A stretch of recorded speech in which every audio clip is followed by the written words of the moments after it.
인류가 출현한 지 수백만 년이 지났습니다. 탄수화물이 주식이 된 것은 고작 1만 년밖에 되지 않습니다. 탄수화물을 제한하는 식사는 이단이 아닙니다. 오히려 인간 본래의 식사입니다.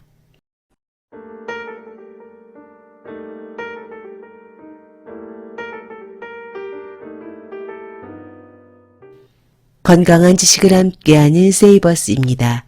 오늘 읽어드릴 책은 당뇨병엔 밥 먹지 마라. 저자 에베코지가 쓰고 이하소에서 편했습니다. 부제는 미국, 일본 의학계가 격찬한 당뇨병 식사요법의 결정판입니다. 오늘 소개해드릴 저자 에베코지는 얼마 전 내 몸에 독이 되는 탄수화물로 소개해드린 바 있습니다. 오늘 저자의 책을 다시 소개해드립니다. 저자 소개, 에베코지, 일본 최고의 당뇨병 전문의, 다카오 병원 이사장이며 일본 당질제한의료추진협회 대표, 1999년 그의 형인 에베 요이치로와 함께 일본 최초의 당질 제한 연구를 시작했다. 2002년 에베코지 자신이 당뇨 진단을 받고 당질 제한 식단으로 완치된 후 본격적으로 당뇨병 치료 연구에 돌입했다. 그 후 비만, 대사증후군, 당뇨병 극복에 효과적인 당질 제한식의 체계를 확립했다. 지은 책으로 내 몸에 독이 되는 탄수화물, 당질 제한식 다이어트 등 다수가 있다. 책의 큰 목차 제1장 당질 제한식의 모든 것 제2장 당뇨병 치료에 도움이 되는 지식 제3장 당질 제한식 실천하기 제4장 당질 제한식을 더 즐겁게 더 편하게 제5장 당질 제한식에 대한 오해 풀기 제6장 현대인에게 필요한 당질 제한. 이제 책을 발췌해서 읽어드리겠습니다. 상식의 벽을 넘어라. 혈당 상승의 주범은 당질이다. 식후 혈당치가 올라가면 대혈관이 손상되어 대혈관 장애를 일으킨다. 당뇨병이 있는 사람은 GI가 낮더라도 당질이 함유된 식품을 먹으면 혈당치가 올라간다. 당뇨병 전문의들은 대개 이러한 사실을 세세하게 설명해 주지 않는다. 여기에는 원인이 있다. 상식의 벽이 그만큼 두렵기 때문이다. 혈당치를 높이는 것은 당질뿐이며 지방이나 단백질은 혈당치를 거의 상승시키지 않는다. 하지만 의료계는 당뇨병 환자에게 당질 60%, 단백질 20%, 지방 20%로 구성된 식사를 하도록 권장해왔다. 50년을 넘게 믿어왔던 의학 상식을 버린다는 건 결코 쉬운 일이 아니다. 많은 연구원들이 밝히고 있는 새로운 의학적 사실을 받아들이지 못하는 것이 안타까울 따름이다. 나는 일본 당뇨병 학회에 소속되어 있지만 당뇨병 전문의가 아니라 뇌과의이며 한방의다. 2002년에 당뇨병 진단을 받고 당뇨병 연구를 시작했다. 전문의가 아니었기 때문에 상식을 의심하는데 별로 거리낌이 없었다. 당시 다카오 병원에서는 나의 형이자 원장인 에베 요이치로가 당질 제한식을 이미 시도하여 그 효과를 확인하고 있었다. 나도 직접 시작해보고 효과를 실감했다. 전문의로서 상식에 갇혀있지 않았던 나는 본질에 쉽게 접근할 수 있었다. 일본의 상식과는 완전히 대립되는 입장이었지만 당시 서양에서 새롭게 밝혀지는 결과를 그대로 수용할 수 있었다. 그리고 그 덕분에 당질 제한식의 효과를 이론적으로 뒷받침할 수 있게 되었다. 당뇨병 환자에게 위험한 것은 지방이 아니라 당질이라는 사실은 환자들에게 제대로 전달되지 않았다. 그러나 상식의 벽은 얼마 안 가 무너질 것이라고 생각한다. 최근 들어 당뇨병 연구도 급속도로 발전하고 있으며 일본의 의학계에도 조금씩 영향을 미치고 있기 때문이다. 하지만 지금 당뇨병을 앓고 있는 사람은 그때까지 기다릴 수 없다. 시간이 갈수록 당뇨병이 악화될 것이기 때문이다. 따라서 우리는 적극적으로 정보를 이용해야 한다. 지금은 다양한 정보를 직접 손에 넣을 수 있는 시대다. 나 역시 당질 제한식의 효과를 다양한 방법으로 더 널리 알릴 생각이다. 적극적으로 정보를 모으고 유익한 치료법을 찾는 것이야말로 현재 당뇨병을 앓고 있는 사람이 자신을 지킬 수 있는 길이다. 식사요법의 문제점, 히사야마 마을 이야기. 후쿠오카현의 히사야마 마을은 인구가 약 8,000명이다. 1961년부터 규슈대학교 의학부가 40세 이상의 주민들을 대상으로 연구를 하고 있는 곳이다. 이 연구는 일본의 의학계에 크나큰 공헌을 했는데 2007년 7월 27일 마이니치 신문에 소개되면서 일반인에게도 알려지게 되었다. 이 마을은 5년에 한 번 실시하는 건강검진의 참여율이 약 80%다. 사후 해부검사도 사망자의 82%나 되기 때문에 연구의 정확도가 상당히 높은 편이다. 연구가 시작된 1961년 당시 일본은 뇌졸중 사망률이 너무 높아 사회 문제가 되었다. 그런데 히사야마 마을 연구 결과 고혈압이 뇌졸중의 가장 큰 원인으로 밝혀졌다. 연구팀은 주민들에게 염분 섭취를 줄이도록 지도하고 혈압 강화제를 복용하게 했다. 그 결과 1970년대에는 히사야마 마을에서 뇌졸중이 3분의 1로 격감했다. 이것은 획기적인 성과였다. 그 후 연구팀의 새로운 주제는 당뇨병이 되었다. 연구 결과 당뇨병은 심근경색, 뇌경색, 악성종양, 알츠하이머병 등을 일으킬 수 있는 것으로 밝혀졌다. 1988년에 히사야마 주민들을 대상으로 경구 포도당 부하 검사를 실시했는데 남성의 15%, 여성의 9.9%가 당뇨병 진단을 받았다. 이것은 당시 의학계 상식을 훨씬 웃도는 수치였다. 이에 연구팀은 1988년부터 히사야마 주민들에게 운동과 식사를 철저히 지도하며 당뇨병 예방에 힘을 기울였다. 하지만 결과는 전혀 다르게 나타났다. 2002년에 실시한 조사에서 남성의 23.6%, 여성의 13.4%가 당뇨병 진단을 받았다. 줄기는커녕 더 늘어난 것이다. 여기에 당뇨병 예비군까지 포함하면 남성은 54%, 여성은 36%나 되었다. 즉 연구팀은 고혈압 대책과 뇌졸중 예방에는 성공했지만 당뇨병 예방에는 실패한 것이다. 책임자인 규슈대학교의 기요하라 유다가 교수는 1988년 이후 운동과 식사 지도 등 온갖 수단을 다 써봤지만 당뇨병은 계속 늘어났다. 처음부터 연구를 다시 시작하고 싶다. 라고 밝혔다. 이때 연구팀이 지도한 식사요법은 일본 당뇨병 학회가 장려한 당질 60%, 지방 20%, 단백질 20%에 맞춘 식사였다.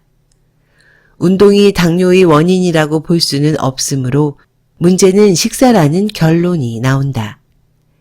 즉, 기존의 식사요법으로는 당뇨병을 예방할 수 없음이 입증된 것이다. 현재의 당뇨병 치료로는 당뇨병이 악화될 뿐이다. 당뇨병 치료는 첫째는 식사, 둘째는 운동, 셋째와 넷째는 없고 다섯째가 약이라는 말이 있다. 하지만 영양사의 조언대로 식사를 하면서 칼로리 제한에 철저히 주의해도 혈당이 떨어지지 않는 경우가 많다. 2003년에 고바야시 다다시 교수는 당뇨병 환자 실태 조사를 발표했다. 전국의 의사에게 E형 당뇨병의 치료법을 물어보고 약 6,500건의 사례를 조사했다. 그 결과 식사와 운동요법만 하고 있는 환자를 제외한 약 5,400명의 당뇨병 환자 중 당화혈색소가 6.5% 미만, 즉 상태가 양호한 사람은 30.6%였다. 즉 혈당 강화제를 먹거나 인슐린 주사를 맞고 증세가 호전되는 사람은 이 정도에 불과하다는 말이다.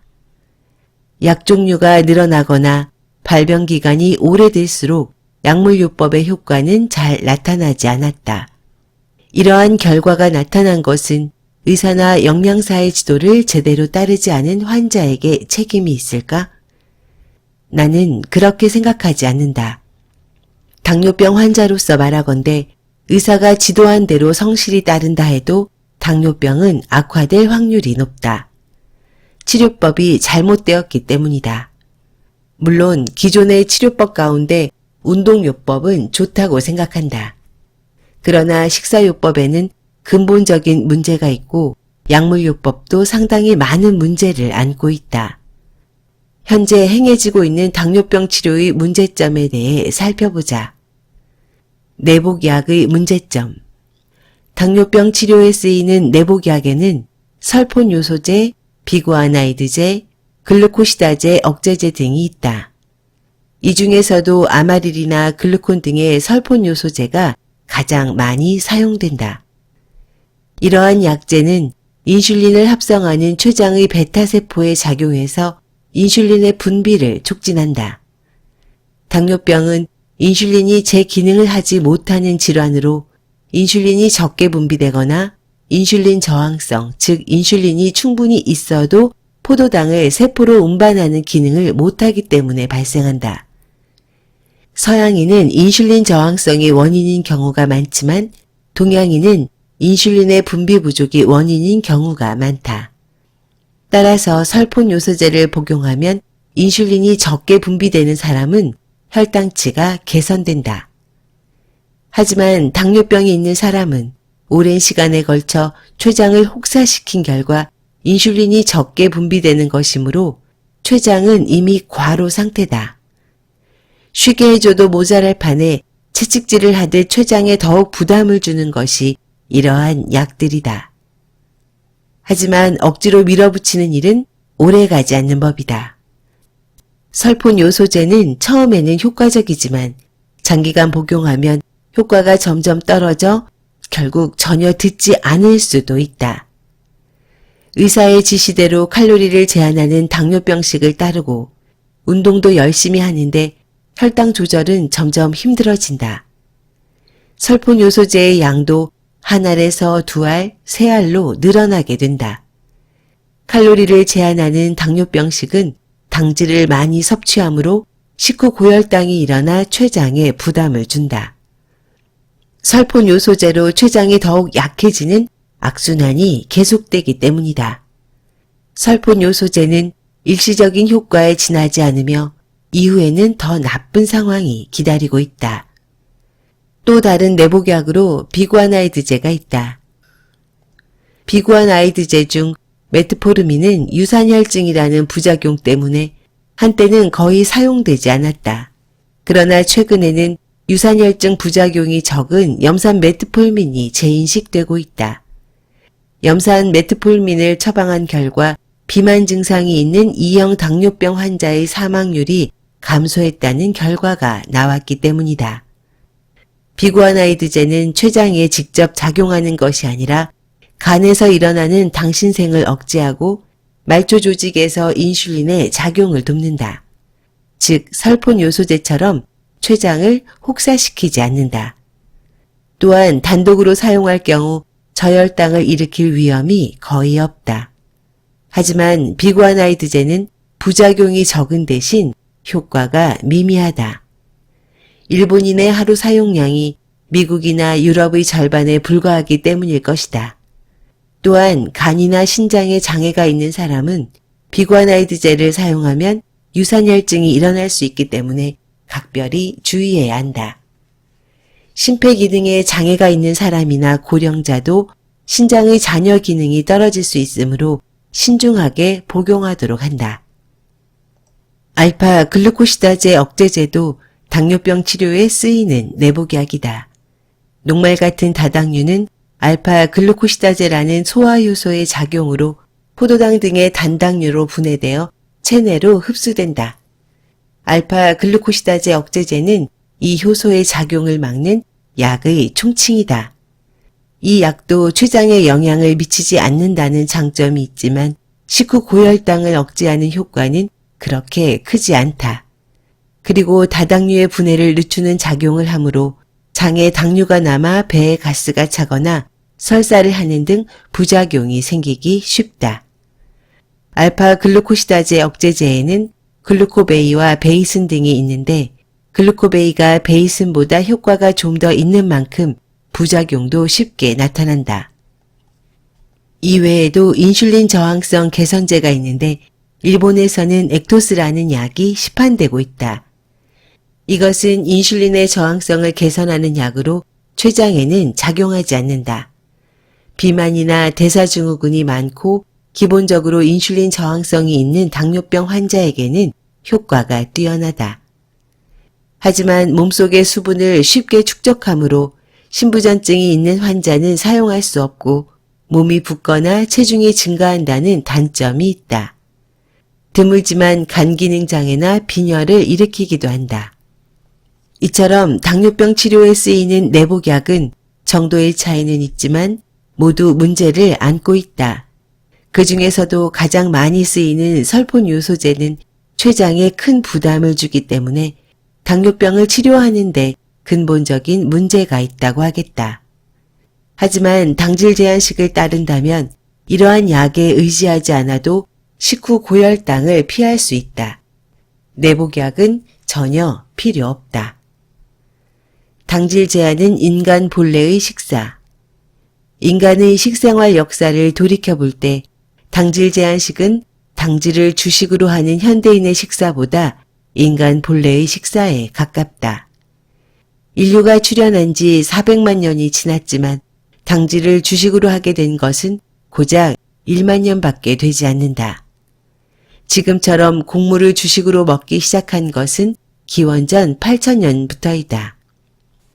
그전에는 동물의 고기나 뼈, 어패류, 곤충, 산나물을 주로 먹었고 때때로 나무 열매나 야생과일 등으로 당질을 섭취했다.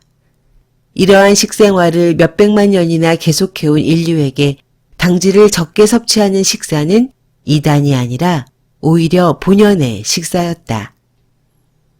실제로 그린란드나 알래스카에 사는 이누이트는 날생선과 날고기 위주의 전통적인 식생활을 유지했을 때 오히려 심근경색, 뇌경색, 당뇨병, 알레르기 질환 등이 훨씬 적었다. 인체의 기능 면에서도 당질 중심의 식생활에 대응하는 능력보다 지방이나 단백질 중심의 식사에 대응하는 능력이 훨씬 뛰어나다. 이것을 가장 확실히 보여주는 것이 인슐린이다. 당질을 섭취하면 혈당치가 급격히 올라가기 때문에 우리 몸은 그것을 낮추려고 한다. 그런데 우리 몸의 기능 가운데 혈당치를 낮추는 것은 인슐린뿐이기 때문에 인슐린을 분비하는 기능이 약해지면 대신할 수 있는 것이 전혀 없다. 즉 인체는 고혈당에 대한 대비책이 별로 없는 셈이다. 반면 저혈당에 대해서는 대비책이 다양하다. 글루카곤, 에피네프린, 부신피질 호르몬 등에는 혈당을 높이는 기능이 있는데 이 중 어느 하나가 제대로 작동하지 않아도 다른 것으로 충분히 보완할 수 있다.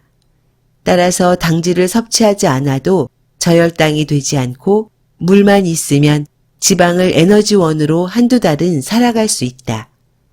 우리 몸이 고혈당에는 충분히 대응하지 못한다는 것은 당질만 섭취하는 식생활은 인간 본래의 식생활이 아니라는 의미다. 곡물을 주식으로 먹으면 혈당이 높아져 혈당을 내려야 할 필요가 생기는 것이다.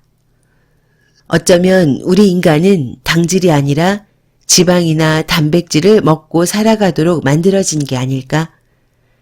당질을 제한한 식사는 인간에게 자연스러운 식사다.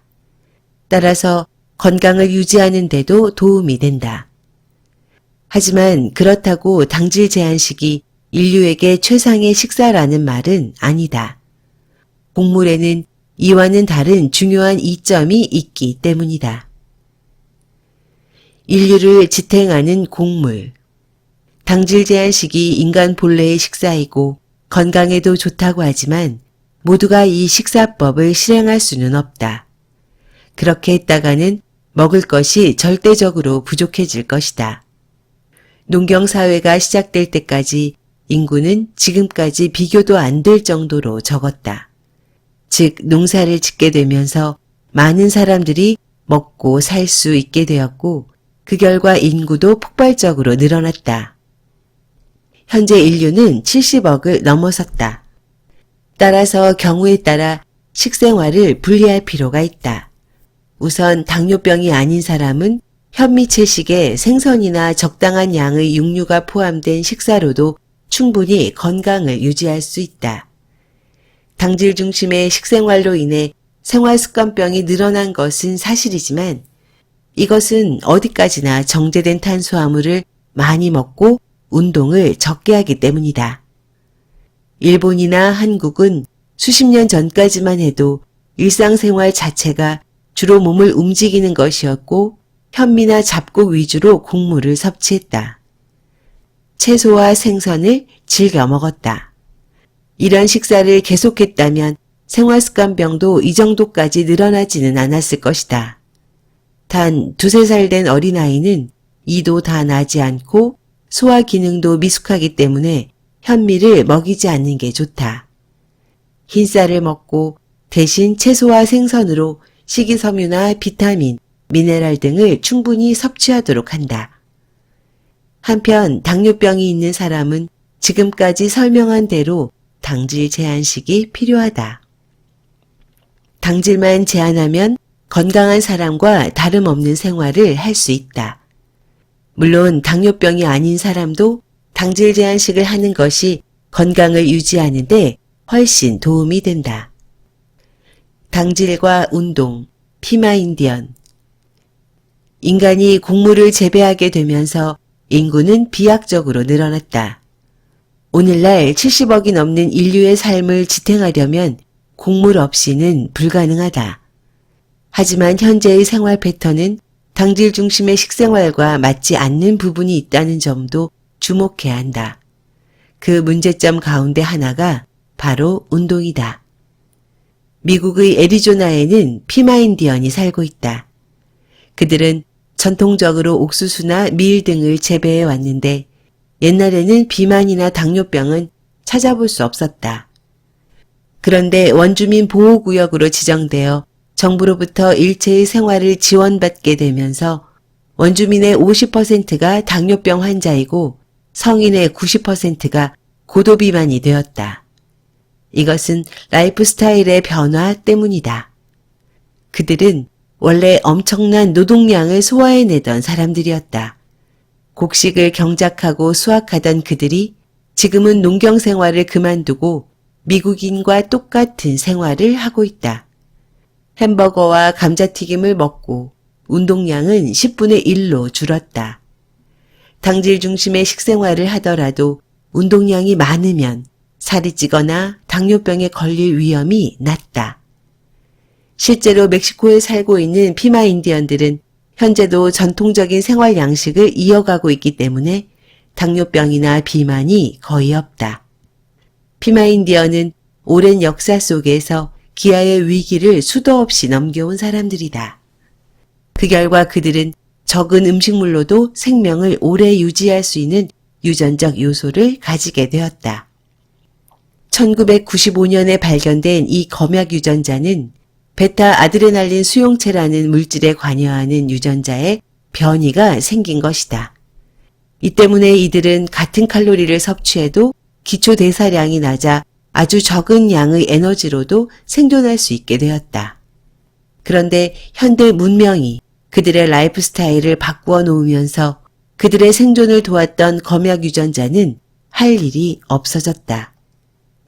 이제 그것은 당뇨병을 일으키는 주범이 되었다. 생활습관병을 예방하는 식생활 지침. 1. 주식은 정제되지 않은 곡물, 현미, 통밀빵 등이 좋다. 2. 흰빵, 흰설탕 등 정제된 탄수화물은 최대한 줄인다. 3. 발효식품, 된장, 청국장, 나토, 김치 등을 자주 먹는다. 4. 액체로 칼로리를 섭취하지 않는다. 음료수는 물, 엽차, 보리차 등. 5. 어패류는 충분히, 육류는 적당량 먹는다. 6. 채소와 해조류는 충분히 먹고 제철 과일은 적당량 섭취한다. 7. 올리브 오일이나 생선의 불포화 지방산 등 몸에 좋은 기름을 섭취한다. 8. 우유는 줄이고 치즈나 플레인 요구르트는 적당량 먹는다. 9. 화학합성 첨가물이 들어있지 않은 안전한 식품을 선택한다. 10. 식사는 즐겁게, 천천히, 음식은 꼭꼭 씹어 먹는다. 지금까지 에베코지의 당뇨병엔 밥 먹지 마라의 일부를 읽어드렸습니다. 어떠셨나요? 저자는 당질 제한의 선구자이며 실천가입니다. 일본뿐만 아니라 많은 나라에서 영향력을 발휘하고 있습니다. 그렇다면 당질 제한 식단에는 단점이 없을까요? 저자가 말하는 당질 제한 식단의 단점은 바로 비용입니다. 저자의 식단은 육류 중심의 식단입니다. 더구나 공장식 축산으로 키워진 육류가 아닌 목초를 먹은 유기농 육류를 권합니다. 당연히 높은 식비가 나올 수밖에 없습니다. 물론 당질 제한으로 질병이 치료되기 때문에 반대로 의료비는 줄어들 것입니다. 특히 당뇨 환자와 같은 만성질환자는 경제적 이익으로 높아진 식비를 상회할 수 있습니다. 물론 합리적인 추론입니다. 하지만 경제적 부담은 어쩔 수 없을 겁니다. 해답이 있습니다. 채식 중심으로 당질 제한을 시행한다면 경제적 단점을 보완할 수 있습니다. 견과류, 씨앗류, 콩류는 영양소 대비 매우 훌륭한 식품입니다. 케톤 시기를 진행하기에 부족함이 없습니다. 저는 매일 채식 중심 케톤 시기를 하고 있습니다. 풍족한 샐러드와 건강한 지방을 섭취하고 있습니다. 육류 중심의 케톤 시기도 해보았지만 금방 질리는 것 같습니다. 채식 중심 케톤 시기는 맛도 훌륭합니다. 케톤 시기가 갖고 있는 대표적인 부작용, 변비 증상도 없습니다. 과도한 동물성 식품으로 인해 장내 환경이 악화되는 것도 예방할 수 있습니다. 채식 중심 케톤 시기가 최적의 식단이라고 생각합니다. 지금까지 건강한 지식을 함께하는 세이버스였습니다. 여러분의 건강한 삶을 응원합니다. 감사합니다.